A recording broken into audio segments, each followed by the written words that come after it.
The early 2020s have been a challenging time for the whole world. Wildfires, war, and of course, the Corona-19 outbreak and pandemic. And showing up through all of this in the United States, the ever-present subject of race and race relations has managed to grab the attention of America's citizens and dominate headlines and conversations. However, many people from all sides and angles of the race issue have been newly inspired to try to find a way to bring a very divided nation closer together in order to address one of the country's oldest woes. Two friends from two different racial backgrounds in two different parts of the U.S. were going along in their chosen careers as Christian pastors. John Siebeling in the Memphis area and Wayne Francis in the New York City area. They continue to head up their branches of their intentionally racially diverse congregations at the Life Church. They wanted to add to the national racial dialogue from the perspective that they knew best. And they've done that in their new book, God and Race, a guide for moving beyond black fists and white knuckles. They've teamed up to write about race relations from their Christian viewpoint with concrete, road-tested examples of how their churches have methodically gone about fostering a racially mixed environment where churches historically have been some of the most racially divided spaces in the land. They also hope that everyone can take points from their book to practice a more racially mixed and harmonious lifestyle, whether it's in a house of worship, at the workplace, or just out and about in everyday life. We talk with authors John Siebeling and Wayne Francis now about their printed prescription in black and white for racial healing and reconciliation as part of the St. Louis County Library Virtual Author Series.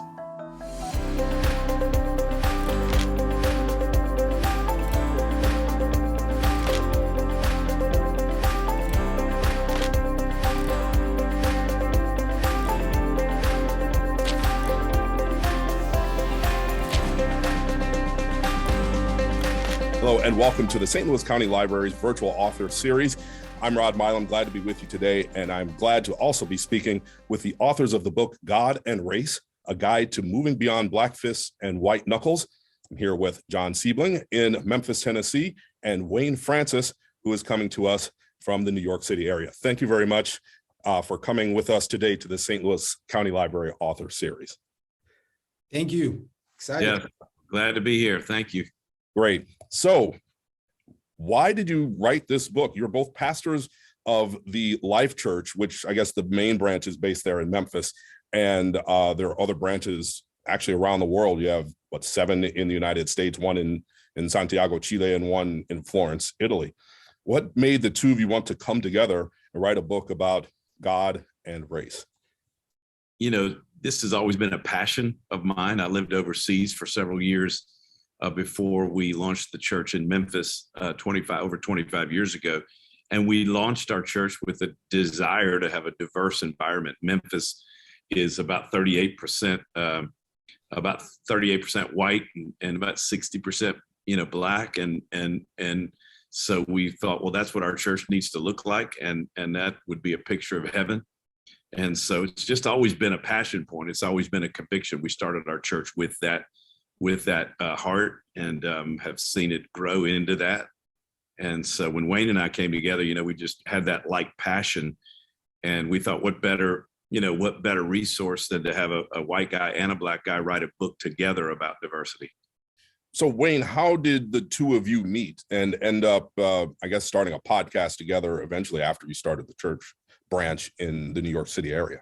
Yeah, I was actually preaching at a conference, and he was attending. Actually, he was helping to facilitate it in some ways, and I was a speaker. And afterwards, he and his wife came up to me, and my wife, while we were sitting outside, to give kind regards about speaking. I knew who he was because he's kind of a big deal. He's trying to act like he's all low key right now and all that stuff, but he's kind of a big deal in the church planning world. And so I knew about him and his staff and his team. And of course, they were about, 15 years ahead of us or whatever it was. And I said, hey, I'd love to come down to your church and check out your staff. I've heard a lot about the longevity of your team and culture. And he's like, why don't you come, in 3 weeks? I was like, whoa, usually, you're used to people like, yeah, that'd be great. But we swapped up numbers and we ended up coming down and just enjoyed our time. The truth of the matter is the church that they were building was like the aspiration of what I was trying to do in New York, diverse, just the life-giving culture. And after coming down that first time, he invited me back. And Memphis barbecue is amazing, by the way. You don't need a whole, you know this, you don't need a whole lot of, somebody wringing your arm behind your back to go. And we just kept this, what we call a divine flow, this friendship of just back and forth. He'd come to New York, I'd come down there, until it started to be like, why aren't we doing this together? It's sort of like, this right. Doesn't really make sense doing it apart. So, yeah.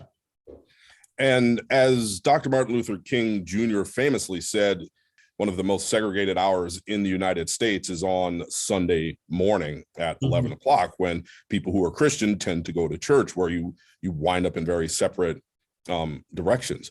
What in your background, and start with John, made you, when you decided to become a pastor in the Christian church, why did you want to get away from that? What's a bit about your background that made you feel that it shouldn't be segregated so much as probably you grew up with?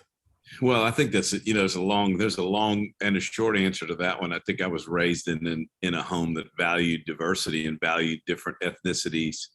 And so I think when you walk into a church that looks like the city or the community that you're in, I think it gives you the greatest opportunity to speak to and be a voice of influence to that community, versus, if you're an all white church or an all black church, yet you're in a city that's very diverse, like Memphis. I think those end up being subcultures of the city itself. And so we always wanted to have a relevant voice in our city. And I think to have a relevant voice as a church into your community, I think you need to look like your community. And so that's just a passion of mine. I think it's biblical, and I think it's a point of influence and a point of relevance. Now, what about you, Wayne? What about your background? The two of you are different people, clearly, but your backgrounds are quite a bit different as well. Yeah, I actually, when I came to faith, I was attending all black church for a long time. But when I went away for Bible college, I was immersed in a predominantly white context and started to travel around North America and see a lot of these mega churches sprawling across North America, but I didn't always see diverse congregations, mixed congregations. And so I really started to develop a passion to create a church that had diversity at its core. Particularly, it was more common for me to see Black people maybe attending a church with a white pastor, but it was very uncommon for me to see white people attending a church with a person of color at the helm. And being from New York and wanting to see the diversity that we always see midweek happen, I wanted to see it on Sunday. And so we set out with very clear DNA from the jump that we are going to be a diverse church. When we recruited our team to do our parachute plant, it was diverse from the beginning. We didn't work at that. We started that way. To really define some terms, because I think it's really important in any sort of conversation that you're trying to have and get understanding between maybe two different parties that maybe be walking past each other. The terms of the book, when we say race, it's pretty specific. You're talking about among white Americans and Black Americans. You're not talking about any people from any other different ethnicity. You don't really address gender or sexual orientation in this book as well. Am I correct, or did I miss that? No, you're correct. Okay. And I think that we don't suppose that there's not other tension points along the race kind of continuum. I lived in Africa for 3 years, and there was definitely tribalism and different prejudice or racism even within the Africans, and of course in South America and Asia, different parts of the world. This one, though, the white-Black tension is the most, we feel like, is the most fraught with pain and misunderstanding in the United States. So we primarily center on this one, but not presuming that it's the only one.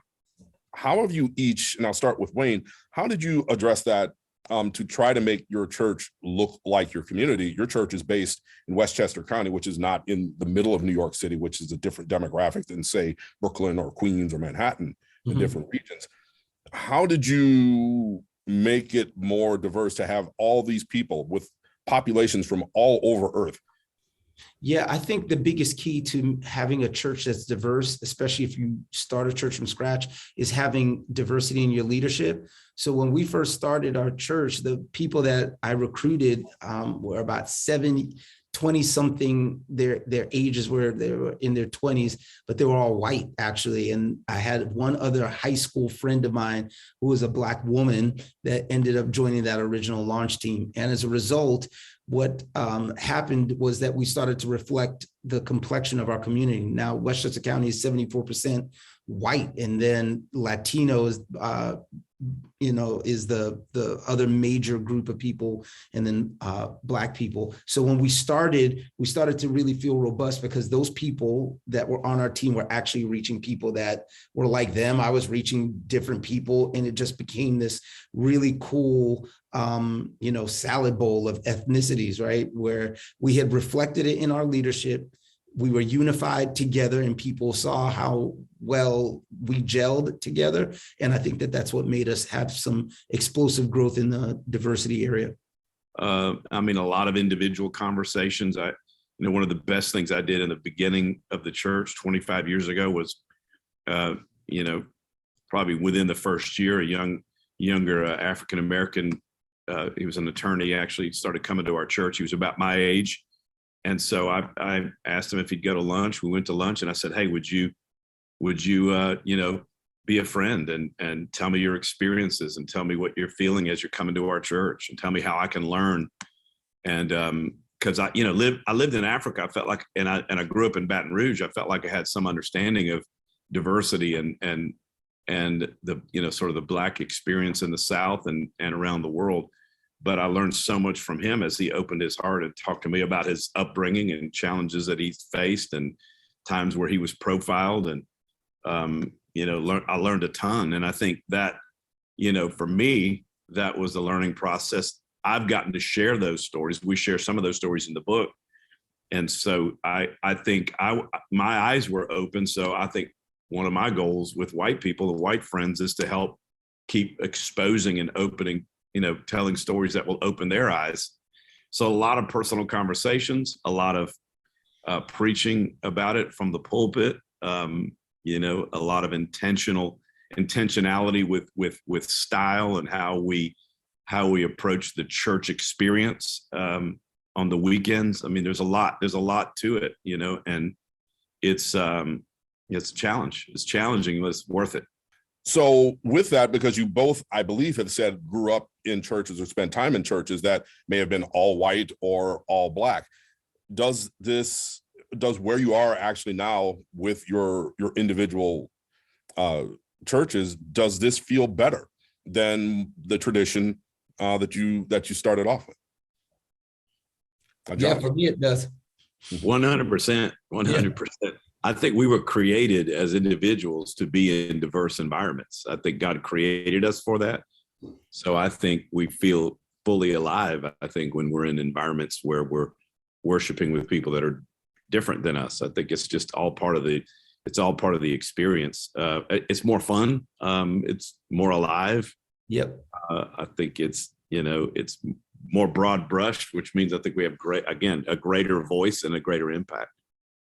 I feel the same way. I've been in both contexts that are homogenous. Like I've been the Black guest speaker in an all white church, and I have been the Black guy preaching to an all Black church. And the experience of having diversity with Latinos and Asians and Colombians and Puerto Ricans and people from the Dominican Republic all worshiping together has been the most exciting and life-giving experience that I've had. I could not personally, this is just me, I could not pastor a homogenous church. Me either. Okay, and let me get to the subtitle of your book. It's a guide to moving beyond Black fists and white knuckles. What do you mean by Black fists and white knuckles? John, let's start with your white knuckles. What do you mean by that when you speak about it? Well, I think white knuckles, represent when you're gripping something or holding on to something too tight. And I think this represents white people who are trying to hold on to past paradigms, past power, past mentalities, And you tend to hold on because of fear. What is one specific thing that you could mention that you've maybe talked to with some of your white parishioners to say, hey, here's what we need to do to go beyond that and let go of the fear? The number one thing is to build a relationship. Find a friend. If you're white, make a friend with a Black person and start building a relationship with them to hear about their life and upbringing and background and what is their experience. And so I think Wayne and I feel like our number one strategy is to model for people what a Black-white friendship can look like, that we can have honest, good discussion that is civil. And even if we may not agree on certain things, we can still keep our hearts open to each other and love each other. So friendship, I think that's my number one piece of advice. And how do you do that? As adults, it's not, when you're a little kid, it's really easy. It's easy to make friends. Oh, you're playing, I'm playing, let's play. It's pretty simple. The older you get, it's a little more complicated.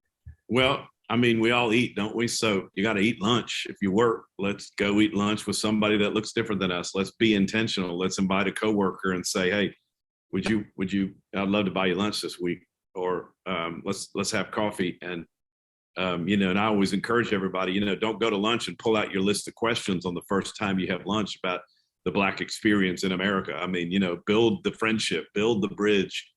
Those things will come up, and you may have to be intentional after a while and ask some important questions. But you got to get out of your comfort zone. Nothing good happens behind, the curtains of our comfort zone. And we don't grow. So to grow, to move out beyond where you are, I think you make those intentional steps to say, hey, you want to go grab lunch?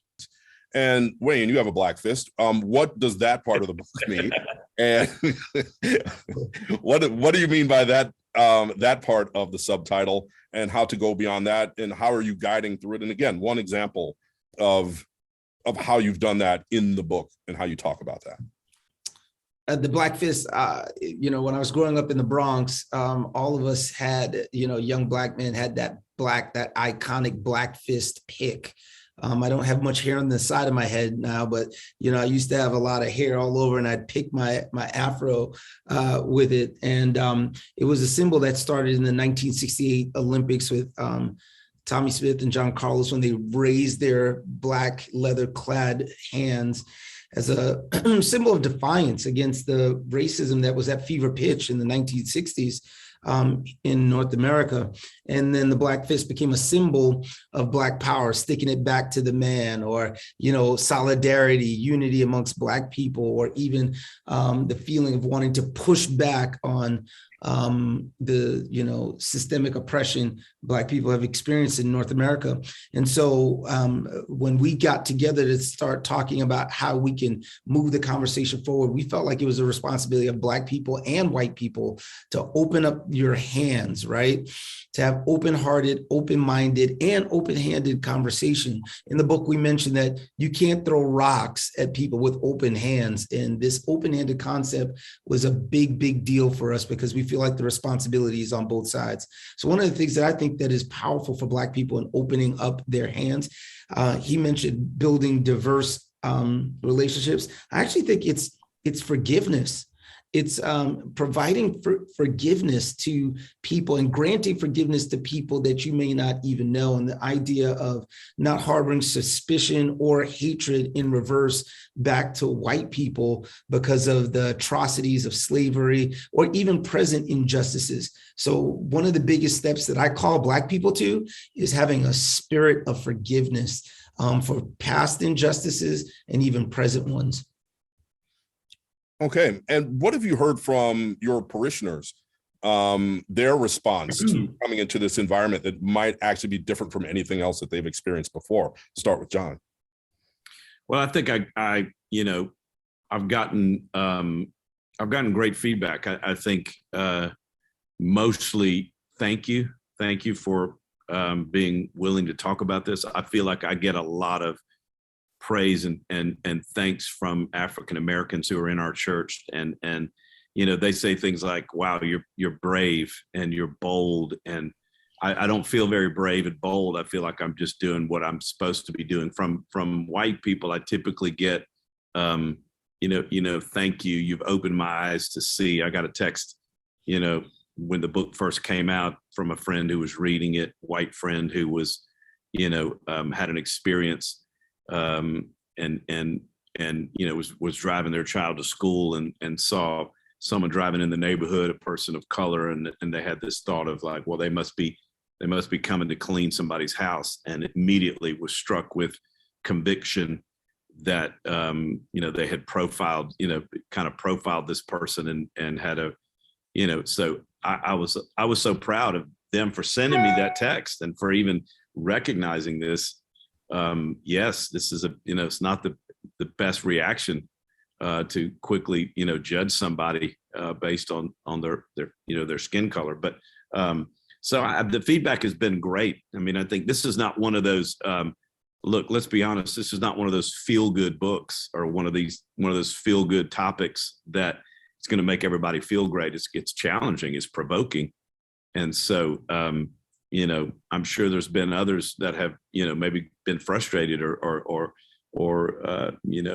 kind of taken aback by certain things, but I think this is part of our prophetic voice, that we need to be speaking into the issues that the ills of our society. So yeah, so far great feedback. What about you, Wayne, there out in Westchester County in New York? I think a lot of people appreciate the book. And I think they appreciate the book because it's balanced. It's written by two people that are practitioners. We're not acting like we're experts, but we are practitioners that have done the work of building and sustaining diverse congregations, especially through the challenges of 2020 and 2021. Come on, I mean, that was really, really tough. And so I have had a lot of people that appreciate us pressing in, modeling it. I think a lot of people love our 4 practical steps to have this conversation, which is to look. We need to look each other in our eyes and exchange dignity to each other. I think the trouble with 2020 was we were talking to each other through Twitter fingers and Instagram posts instead of in person. We talk about listening, that we don't want to get in echo chambers and just kind of believe in the modern tribalism of mainstream thought and cancel culture.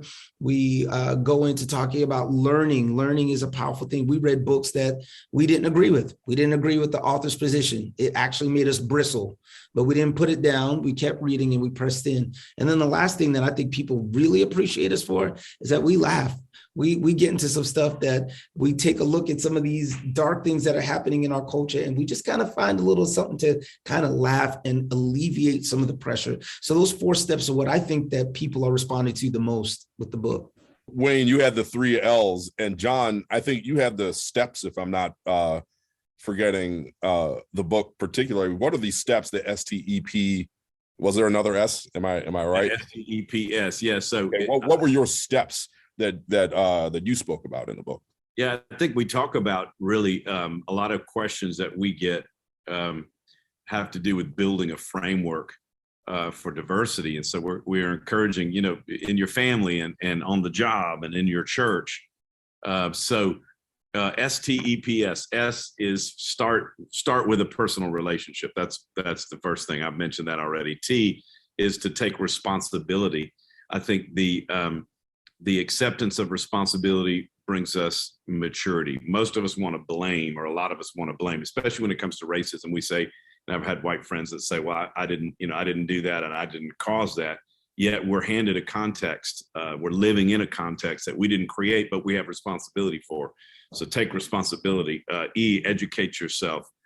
Learn. Read God and Race.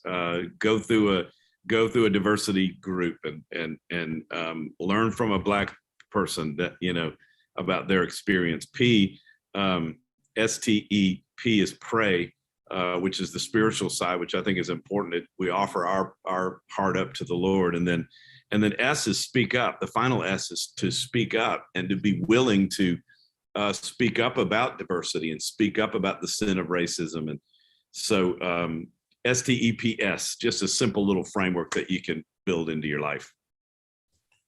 So one of my last questions, how would you hope that this book, and how do you hope that what you're trying to actually model in your churches could spread or be communicated to people who are not involved in Christianity in any form, or don't go to church, or they're of another religion, or no religion at all, to the populace at large?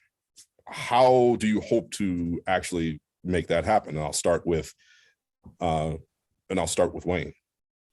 You know, I hope that we've created a resource that regardless of where you land spiritually, you'll see a relationship that's modeled well, that has worked through.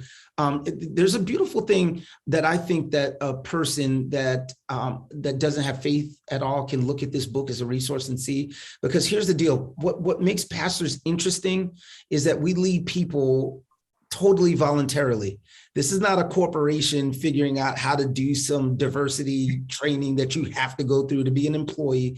We're leaders that are creating a culture that people either have to buy into or resist. So I think that alone brings a different level of authority into a space that, regardless of what you believe about God, you have to say, man, I respect people that are trying to inspire volunteers that congregate. Then there's not a lot of places in culture anymore that gather people weekly on their own terms, their own willingness to come and do that. So I feel like we've created a resource that models relationship. And regardless of where you land spiritually, we're showing you how to do it in a very, very practical way, day to day, week in, week out. And I think that's what makes this a lasting resource for us. And John? I mean, I would just echo what Wayne said. I think, the whole, we all have a will. So again, we're leading people in a church context where people choose to be there. My prayer is that people would choose to love people that look different than them, to respect people that look different than them.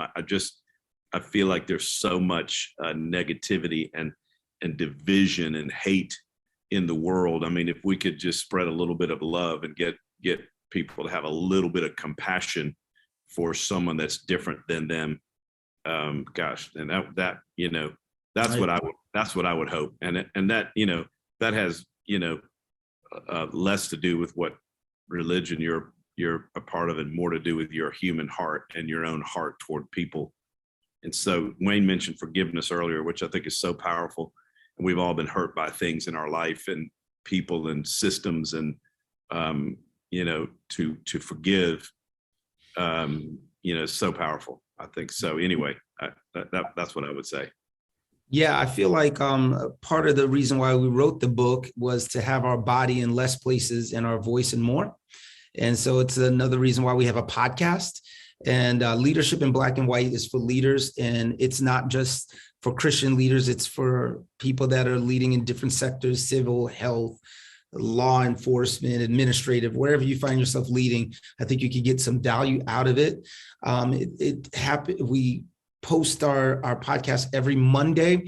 It's national. We just signed a partnership with a national radio conglomerate that distributes it for us, but it's available in Spotify and in Apple. So you can get Leadership in Black and White. And once a month, we do something that's pretty profound. We actually talk about race once a month. And we do it in a proactive way. We really believe that we don't want to wait for headlines and hashtags to drive our conversations about race. And so we talk about it as a resource. It's great, quick 28-minute episodes, leadershipinblackandwhite.com. All right. Well, Wayne Francis in New York City and John Siebeling in Memphis, Tennessee, I'd like to thank you very much for stopping by the St. Louis County Library Virtual Author Series to talk about your brand new book, God and Race, A Guide to Moving Beyond Black Fists and White Knuckles. This book is available at Left Bank Books here locally in St. Louis. Thank you so very much for talking with us today. Thank you. Hey, thank you for having us. We enjoyed it. It was an honor.